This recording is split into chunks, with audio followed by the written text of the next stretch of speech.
A couple of weeks ago, we looked at ways that you could make sure all of the video game captures that you create are actually going to be in really good shape by the time they even get to your editor before you worry about cleaning them up in post-production or adding any fancy effects or anything like that. And some of the things that we looked at in that video were things like making sure that the captions were turned off for narrative-based games, or also just to make sure that you are recording in the highest resolution possible so that if you do have to zoom into frame in post-production, you're not going to get a lot of artifacting or anything like that. So now that we've already looked at some ways that you can make sure that your video game captures are great to begin with, what are some cool and tricky things that you can do once you're in the editor to make sure that they look great for your videos, or also just have some fun with it to make sure that you distinguish yourself a little bit from other creators out there who are also working with video game footage a lot? Well, that's what I wanted to talk about today, so let's go ahead and take a look at some tricky things that you can do in editing to make sure that your game captures look absolutely top-notch.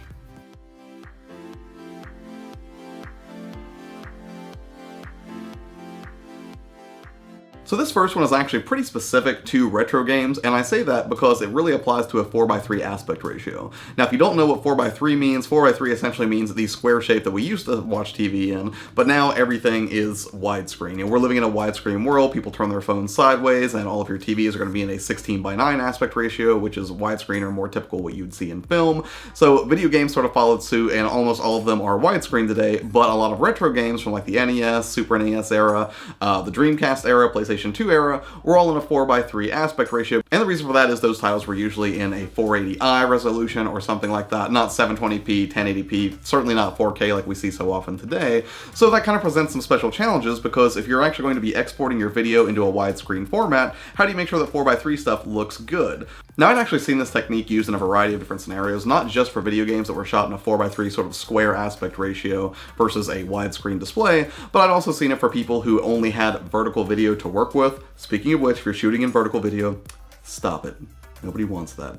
But in all seriousness, if you have a situation where you have black borders, whether that's at the top or the bottom of frame, and you want to clean that up to make sure that the borders aren't going to be there, there is one cool way that you can get around it, and I've actually used this a few times before, and if you actually look back through some of my videos, you'll notice this. But essentially what I do is I actually just add the exact same image, just blurred out right behind the clip that I'm working with, to make sure it fills up that dead space where the black bars would typically be, and to make it seem like it's actually filling up the whole frame, even though it's totally not. Now, not everybody is going to love this idea. Honestly, it's a matter of artistic choice, but ultimately it is a way that you can sort of fill the frame and some of the visual dead space that happens from the black borders when you're trying to basically publish video in a widescreen format using footage that was meant for a 4:3 or square format. So if you look here at what I'm doing in the editor, essentially all I'm doing is I'm taking the original clip here, and then I'm actually just copying and pasting the exact same clip right underneath of it. And then I'm going to scale the whole thing up so it fills the whole frame. Looking at this right now, it looks pretty awful, but what we're going to do is we're going to go ahead and put a blur filter over the one in the background, and what that's going to do is create some definition between the clearly in focus piece of the gameplay that you want people to see, and then basically blurring out the background makes it a little bit easier to distinguish, but it also makes it a little bit more pleasing to look at if you don't want to see black bars on either side of your gameplay capture. And that's the thing, this isn't just for videos. Even some of the mini consoles that have come out realize this and added options for adding framing around the border to sort of fill up that dead space because they didn't want the black bars either. This was an option in the SNES Classic, for example, where you could choose what background you actually wanted to use to make sure you filled up the entire screen of your TV, and the same thing was true of the Sega Genesis Collection as well. So yeah, essentially what you want to do here is just find some way to get rid of those black borders. Now, if it doesn't bother you, if your viewers don't care about it, then don't worry about this. But if you're somebody who really wants to make sure that you're making the best use of space, considering you are going to be exporting in a widescreen format almost 100% of the time for YouTube, there are some very creative things that you can do with it. But I have to say, one of the most creative things I've ever seen done with it was actually done by Gen X Grown Up. And one of the things that I love that John did was he took arcade games that they were playing 2-player that were in a 4:3 aspect ratio, and then he used all the space on the sides to add a really nice overlay. And then he actually used a vertical oriented sort of aspect ratio to have live camera feeds of himself and the second player that was playing with him whenever he did this, and I thought that was just a really brilliant use of the format and just an excellent way to utilize space. Speaking of which, if you do have a fondness for retro, specifically within the arena of Atari or old arcade machines, you should check out Gen X Grown Up's channel, because periodically they will have content like this, and this is an excellent channel to check out if you want to see somebody who knows how to play with aspect ratios and really neat things to do in post-production, because John always does a stellar job with that stuff. Tip number 2 when you're working with video game footage in post-production is you can try slowing the footage down or even doing a hold frame completely if you want to highlight a specific area of the frame. Now, I did this a few weeks ago comedically with a Yoshi clip that I did whenever I was basically highlighting the Yoshi dock shield that Rocker Gaming had sent over.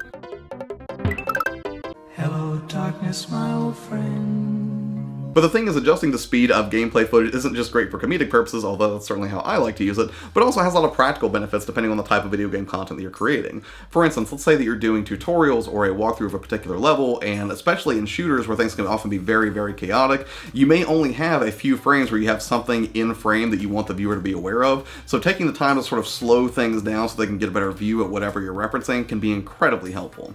A couple years back, before I actually figured out the direction I wanted to take this channel, I actually used exactly this technique, making some Destiny 2 tutorial videos, which I had a lot of fun making at the time, and doing so really allowed me to highlight, what was important on screen amidst all of the frenetic action that was happening around me. So again, if you are somebody who does tutorials, or if you're trying to show people something very particular and it's really fast and there's a lot of chaotic action going on screen, slowing things down a little bit can absolutely help you. And tip number 3 actually keys off that a little bit, and that would actually be to use visual highlights to call out specific areas of the frame that people should be paying attention to. This is something that pairs really nicely with just slowing footage down, but it doesn't have to necessarily be within the tutorial realm.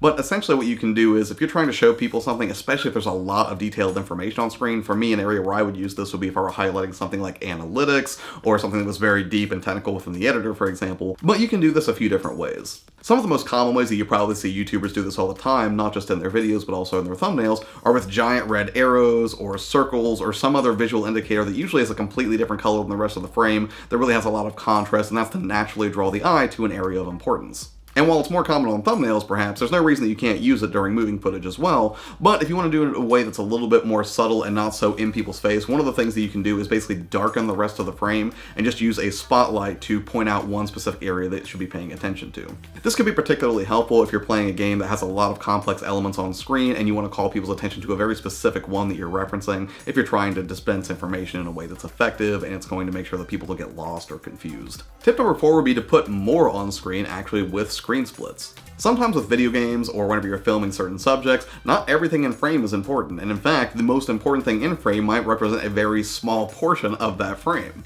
Personally, I use a screen splitter plugin for Final Cut Pro that lets me do this. However, you can usually manually do this if you stack a bunch of clips on top of each other in whatever editing software that you use. Essentially what it does is allow you to layer different clips on top of each other, and then you can use either a plugin or manually you can basically resize each one of those so that they take up a very specific area of the screen. Now, it is usually good to adhere to good practices and try to keep good proportions in mind, so if you want to split the screen into thirds or halves, whether that's top and bottom, left and right. Now, as far as what scenarios you want to use this in, what I can think of right off the bat would be like a graphics comparison. Say you want to compare how a game performed on the Xbox One versus the PlayStation 4, and you want to zoom in on a particular detail on both of those platforms, and then just sort of split the screen so people can see both of them at the same time. This would be an excellent use case for using a screen split. And finally, tip number 5 is try recutting sequences just for fun. Just because you captured a bunch of gameplay in real time doesn't mean that it has to be displayed in real time in your final video. You can absolutely remix it however you want, so have some fun with it. You could use this to make a really awesome intro or stinger for your channel. This is what Chips and Sticks does, and I think it looks really, really cool. Or you can just use this to make a highlight reel of some of your best moments from a particular game. Now, I tried to make these 5 things specific to video game footage, and for the most part, I think they hit the mark.